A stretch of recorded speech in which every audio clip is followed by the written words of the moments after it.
मग जर आपण देतानाच त्या कामासाठी एक ठराविक वेळ सेट केला आणि त्याच्यानंतर मला माझं काम करायचंय असं मनाशी ठरवलं ना, तर ते काम 2 तासात होण्याऐवजी 1.5 तासातच होऊन जातं आणि मग उरलेला वेळ आपल्याला आपल्या कामासाठी फ्री मिळतो.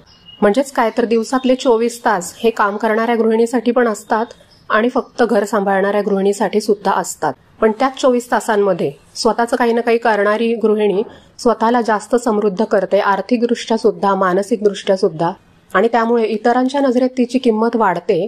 हा तर बोनस पॉइंट आहे.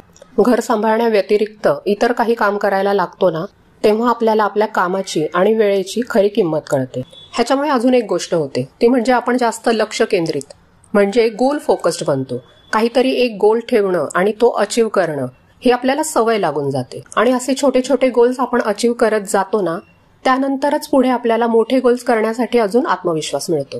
तुम्ही कोणताही छोटा व्यवसाय सुरू केला ना, तरी ते म्हणजे फक्त एखादं प्रॉडक्ट विकणं एवढी सिंपल आणि साधी गोष्ट नसते.